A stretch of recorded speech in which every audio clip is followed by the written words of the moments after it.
একটু বুদ্ধিমান না হলে দুনিয়াতে টেকা মুশকিল। আর আমার শখের বেডা মানুষ একটু বেশি বুদ্ধিমান, সে এক ঢিলে দুই পাখি মারে। আমার জন্য এনেছিল আইসক্রিম, যেটা ছেলের জন্য হয়ে গেছে বল। আর দেখেন ছেলে বল পেয়ে মাসাল্লাহ কি সুন্দর বোলিং করছে। সবসময় শুনেছি অসমাপ্ত স্বপ্নগুলো নাকি একজনের জীবন থেকে অন্যজনের জীবনে প্রভাব ফেলে, একজনের চোখ থেকে আরেকজনের চোখে চলে যায়। তো তার বাবার অসমাপ্ত স্বপ্ন হচ্ছে ক্রিকেট খেলা এবং ক্রিকেটার হওয়া। সে বাংলাদেশ টিমে ক্রিকেট খেলতে চেয়েছিল, পারিবারিক কারণে এবং বিভিন্ন কারণে তার ক্রিকেট খেলাটা ছেড়ে দিতে হয়, ক্রিকেট খেলার জার্নির সমাপ্তি টানতে হয়।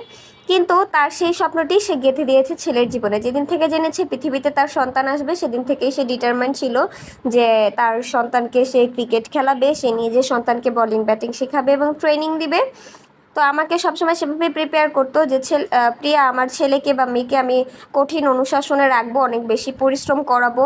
তো ও মাঝে মধ্যে পরিশ্রম করতে চাইবে না, কান্নাকাটি করবে, তখন তুমি কিন্তু এগুলোকে প্রশ্রয় দিবে না।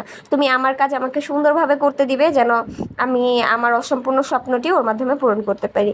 যেই কথা সেই কাজ। ছেলে যেদিন থেকে ফেঁকাফেঁকি শিখেছে, বাপ গিয়ে ছেলের জন্য ওই বলটা এনেছে। মূলত এটা আইসক্রিম ছিল, আমি আইসক্রিম খেয়ে ফেলেছি।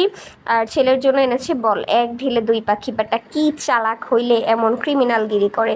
আমি একটু আইসক্রিম খাইতে চাইছিলাম, তাও কাপ আইসক্রিম, দই দই যে কাপ আইসক্রিমগুলোতে থাকে না, সেগুলো। তো সে বলের আইসক্রিম এনে আমাকে সান্ত্বনা দিচ্ছে আর বলছে ভিতরে জিনিস তো একই, খেয়ে ফেলো। আমার ছেলের খেলনা হয়ে গেল। আর দেখেন ছেলে প্রথমে বোলিং শিখে পিছনের দিকে বল করছিল, তো আমি বলছিলাম বাবারে, কোন ব্যাটসম্যান পিছনের দিকে ব্যাটস নিয়ে দাঁড়ায় থাকবে তোর জন্য? ব্যাটসম্যান সামনে দাঁড়ায় রয়েছে, তুই বল করস পিছনে। ব্যাটসম্যান তো মাথায় হাত দিয়ে মাঠের মধ্যে ঠাস করে পড়ে যাবে, বলবে এইটারে কই থেকে আনছে, কই থেকে আসছে, তো খেলা পারে না, এরে মাঠ থেকে বের করো। এটা বলার পর ছেলের খুব পরিমাণে মানিজ্যতে লাগলো। তো মানিজ্যতে লাগায় ছেলে নিজের ডিটারমেন্ট হলো, না আম্মু এত বড় শরম দিল, আম্মুর আজকে দেখাই দিতে হবে আমিও পারি, মে ভি বাপ কা বেটা হু। তো যেমন কথা তেমন কাজ। দেখেন ছেলে এখন বোলিং খুব সুন্দর করে সামনেই করছে, কখনো আমার দিকে ফেঁকা মারে, কখনো ওর বাবার দিকে ফেঁকা মারে। খুব সুন্দর করেই খেলছিল ছেলে বল দিয়ে। কিন্তু যখনই আমি ভিডিও ক্যামেরাটা অন করলাম, ভিডিও ক্যামেরা অন করায় সব কনসেন্ট্রেশন ছেলের ভিডিও ক্যামেরার দিকে, শুরু করলো দুষ্টামি।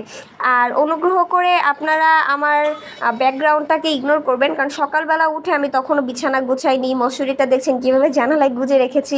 আর ছোটো একটা বাচ্চা বাবু থাকলে যা হয়, আমি গোছগাছ করিনি, হুট করেই ভিডিওটা নেওয়া। তাই পারিপার্শ্বিক অবস্থাটাকে ইগনোর করে শুধুমাত্র বাপ বেটার খেলা দেখুন। আর আমার ছেলে আরিশ ইসলাম তাকদির, তার বোলিং দেখুন। সে একদিন বাংলাদেশ ক্রিকেট টিমের ফার্স্ট বোলার হবে ইনশাল্লাহ, এটা আমাদের স্বপ্ন। আপনারা দোয়া করবেন স্বপ্নটা যেন আমাদের ছেলে ফুলফিল করতে পারে। সবাই ভালো থাকবেন এবং আমাদের পেজটি ফলো করে সাথেই থাকুন। আর এইদিকে বাপ্পা পাংখা দিয়ে ব্যাটিং করতেছে, দেখেন বাবারে বাবা, এই ব্যাটার বুদ্ধি। ডোন্ট ফরগেট টু সে মাশাল্লাহ।